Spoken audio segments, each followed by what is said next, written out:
Greetings everyone, and welcome to another PS2 collection overview. Today we're going to take a look at some military action. Yeah, so kind of a mix of stuff this time around. Some third person, some first person. I suppose I could have put some of these into the third person or first person shooter section, but I decided to have like just kind of a military section because, well, I've got a bunch of games that fit into that category, so why not have them on their own? Besides, the first-person shooters video was kind of loaded up with stuff already anyway. Alrighty, so let's get right to it. Military action on the PS2 today on the Multimedia Chronicles.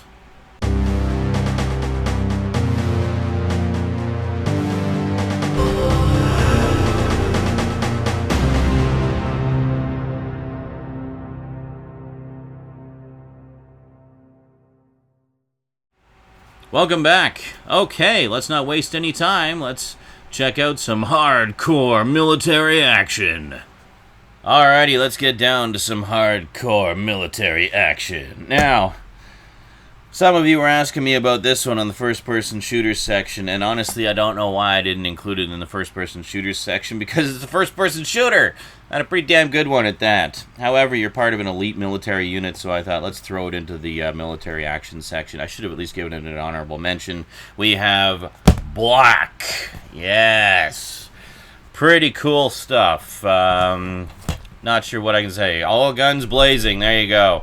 I haven't played a ton of this, to be honest. I've played through, I don't know, maybe a couple hours worth of it. I really liked it a lot, though, and I would love to see this get a high-def upgrade, because I think it would really benefit from it. But yeah, this is great stuff. I mean, really, just straight-up military action. You're doing some Black Ops in the Middle East and whatnot. Yeah, great. I mean, there's really not much I can say about it. It's just a very straightforward... It's everything you want from a first-person shooter, you know, and it's got a good, meaty single-player campaign, lots of challenging missions, gotta help out your buddies, and, yeah, it's just a really, really solid shooter. And good and bloody and violent as hell, just what you want. So, yeah, good stuff. A Black Operative. Yeah, I love the back of this here. It basically shows that this doesn't waste any time getting to the point. It knows what you want. It says, as a Black Operative, you'll obey no laws, know no borders, kill without mercy, and live by the 5 rules of guncraft. Number 1, guns are the stars. Number 2, every bullet is your baby. 3, bigger guns, louder explosions. 4, leave a trail of destruction. And 5, get creative with your kills. There you go. Rules to live by, right? What every growing kid needs. Rules of death and carnage and destruction. There you go. Honestly, I mean, it makes a big point of being, oh, you're not playing by any rules, blah, blah, blah. But, I mean, you're clearly being given specific mission assignments and whatnot that you have to do. And, I don't know, it seems to be a little bit full of itself. But it is a lot of fun. I really like that one a lot. So... Alrighty, so next up, let's take a look here. I'm going to show you this one. This is one I always like to mention whenever I can because I think it's just so bloody undervalued and underrated and underappreciated.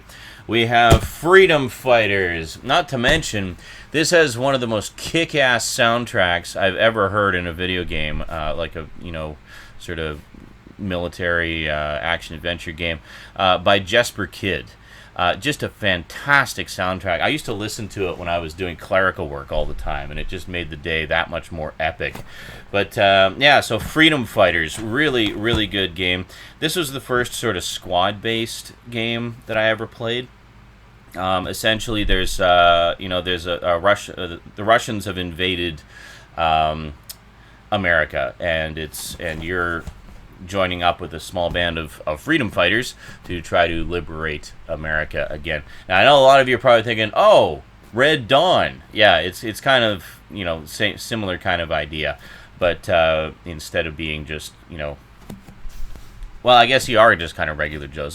Well, yeah, I guess if you like Red Dawn, you'll like Freedom Fighters. Similar kind of thing, kind of like Red Dawn the game. But, you know, go Wolverines. But but anyway, really, really good game. It's got a, you know, pretty decent story, some great characters, and just a lot of fun. Like, I really, really enjoyed this a lot. and I like to come back to it and replay it from time to time. Oh, and look at that. No wonder. It's from the makers of Hitman 2. So there you go. But yeah, basically squad-based. You're just kind of a regular Joe gets thrown into the revolution, Viva la Revolution. And, you sort of inspire people to join up, and you get your own sort of group of guys to help you, and you can give them the commands and say, go here, stay here, go defend me over here, and stuff like that. It was great. There was one particular epic moment when I played through this for the first time. I got to one of the later areas, and I get to the area, and I'm all alone. I'm wondering, where the hell did my squad go? My squad just, like, disappeared. So I fought tooth and nail to get through a good chunk of that level, and I was like, oh, God, this is just so difficult. And I had actually cleared out most of the level single-handedly. I mean, it took a long time, and it was a lot of determination, and I died a lot. But I managed to do it. Like, I just kind of took a stealthier approach and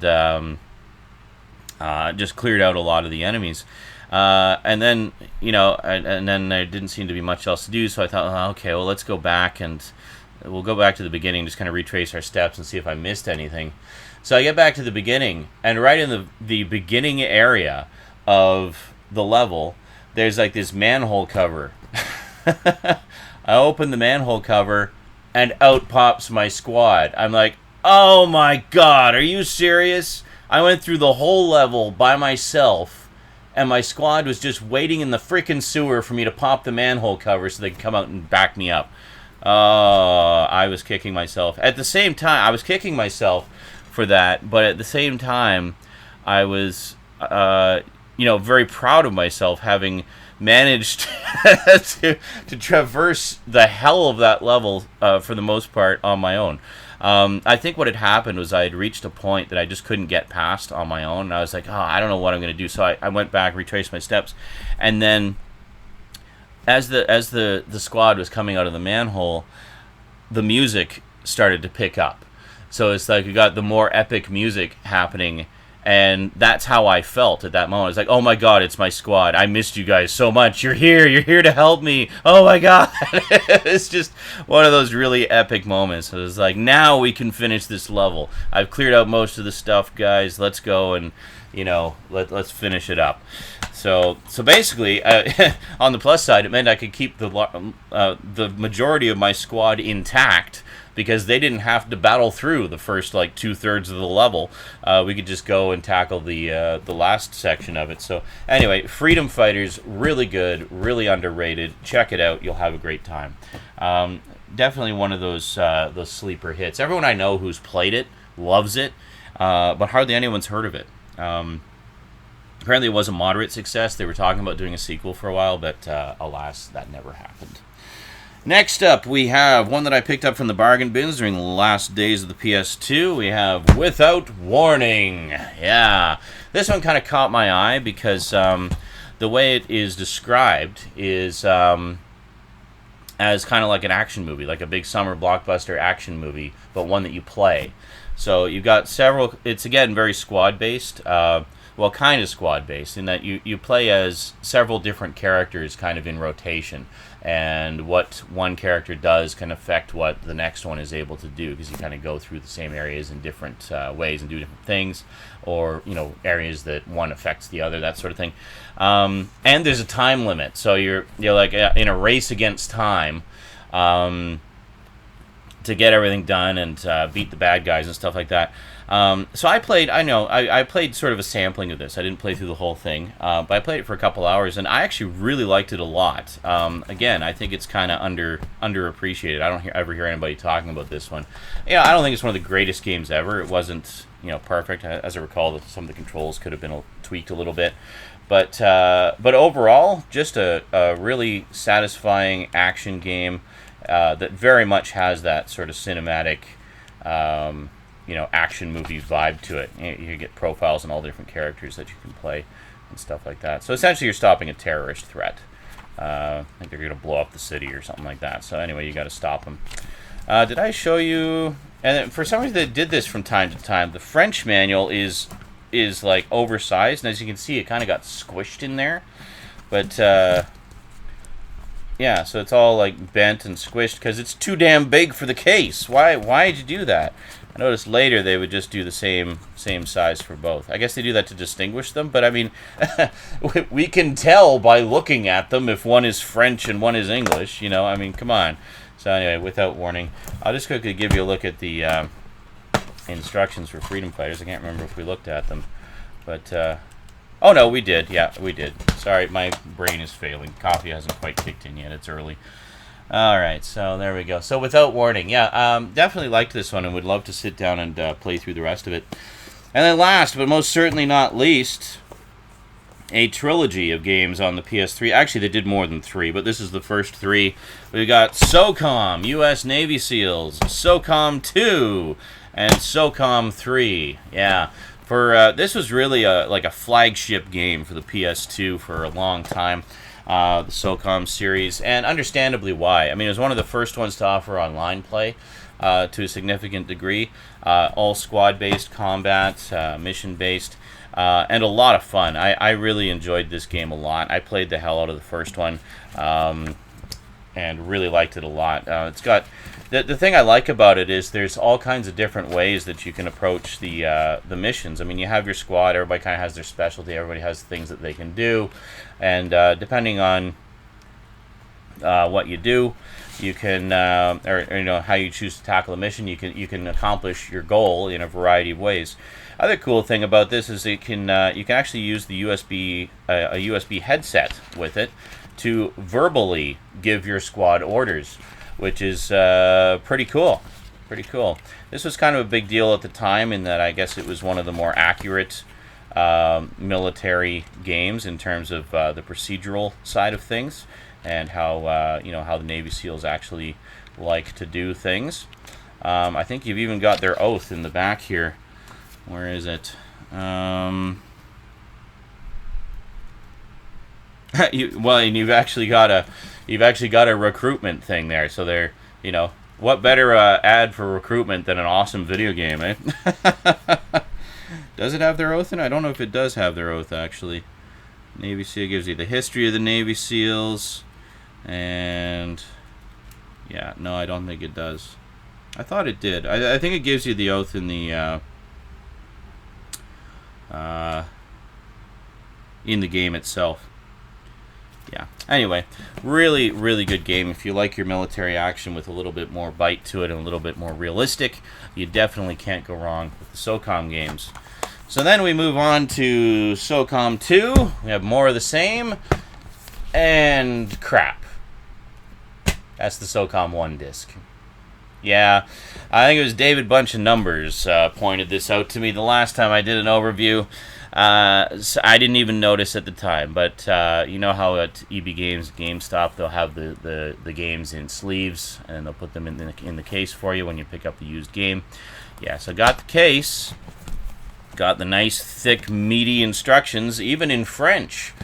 And for some reason, they put the wrong disc in, and nobody noticed. And I didn't even notice. I was doing the overview, filmed it happily, didn't notice, and then David Bunch of Numbers pointed out and said, I think you got another copy of SOCOM 1 there in the SOCOM 2 case. It's like, oh, great. What can I say about that? I mean, it's, yeah, I don't know. I would really love to see them do high def upgrades of this. I think it would really benefit from it. I'm actually really surprised that they haven't, because it is a Sony exclusive. And I think I say this again in the outro, actually, so I do apologize for repeating myself. But I am reiterating the point, because I feel it is a strong and valid point. It may be because I don't think they did a couple of SOCOM games on the PS3, and I don't think they did particularly well. So that could be why they may have just kind of abandoned the franchise, which is unfortunate, because I think it was a really, really good one and one of the better sort of squad-based combat games that I played. I came into SOCOM shortly after just falling in love with Freedom Fighters, so it was very much more the same for me, just a little bit more realism to it. And then we have SOCOM 3, and I think there was one more on the PS2, but this was sort of the last of the main ones. Oh, and look at that, we actually have the correct disc. Hooray! And I don't know, some kind of inventory number. No French this time. Come get some of this. Yeah. So, pretty cool. Official guide, of course. Yeah, so I mean, this is all the SOCOM games are very much mission-based and stuff like that. I think the first one, I never actually finished the first one. I got fairly far into it, but I got to this point where I was in like a small village being attacked by a helicopter, and I'm guessing there's a rocket launcher around there somewhere, and I just did not find it. Because I was hiding in this small hut and trying to avoid getting cut to ribbons by the helicopter's miniguns and rockets. And as soon as I would poke my head out of the hut, I would just get mowed down. So I mean, there was just no way to win. And by that point, I was pretty much done. I think I was like, "Yep, I've had my fun. I'm moving on to something else." So I never actually got around to playing the sequels. One of the reasons being I don't actually have SOCOM 2, which is kind of annoying. But one of these days, I really hope they do a high-def upgrade, or at least make them available on PSN as downloadable versions. I don't see why not. I mean, they're Sony exclusives; they should have all the rights to them. Like, come on, let's make it happen. Alrighty, so there we go. Military action in the house. Yeah, definitely some great stuff here. If you're a fan of squad-based combat or just sort of military action games, you will not be disappointed with any of these. These are all terrific, fun games. So there you have it. Quite a good mix of stuff. I think you'll agree. Yeah. Again, I don't know why the SOCOM games aren't available on the PSN yet in their PS2 Classics section. Like, I mean, they're Sony games. They're Sony exclusives. Why aren't they jumping on that? I mean, it was one of their flagship franchises for a long time. I don't know. Maybe because the last two didn't do too well, they feel there's no demand for them. I beg to differ. I think there's a lot of demand for them, and I would love to play them on the PS3. Not to mention, I would love to actually have SOCOM 2 instead of just the case. Don't know how that happened, but whatever. Anyway, lots of good stuff there. Many, many hours of enjoyment. And that is it for this overview video. Just before we go, I'd like to take a moment to thank all of my Patreon sponsors. Thanks, Patreon sponsors. You guys and gals are awesome. Special extra big thanks to my two current highest level sponsors, namely Kyle Pellegrini and Get Your Gorgeous On, which is an awesome e-mag written and maintained by the equally awesome duo of Michelle O'Toole and Simon Hedger. So check that out when you get a chance. Please do consider becoming a Patreon sponsor because it all goes right back into the show in the form of equipment upgrades, picking up more games, being able to have the time to do more Twitch sessions, and all that good stuff. And also just the regular Multimedia Chronicles stuff that you see. And speaking of military action, here come the cops. Alrighty, that is it from me to you for now. So until next time, thanks for watching, and sayonara.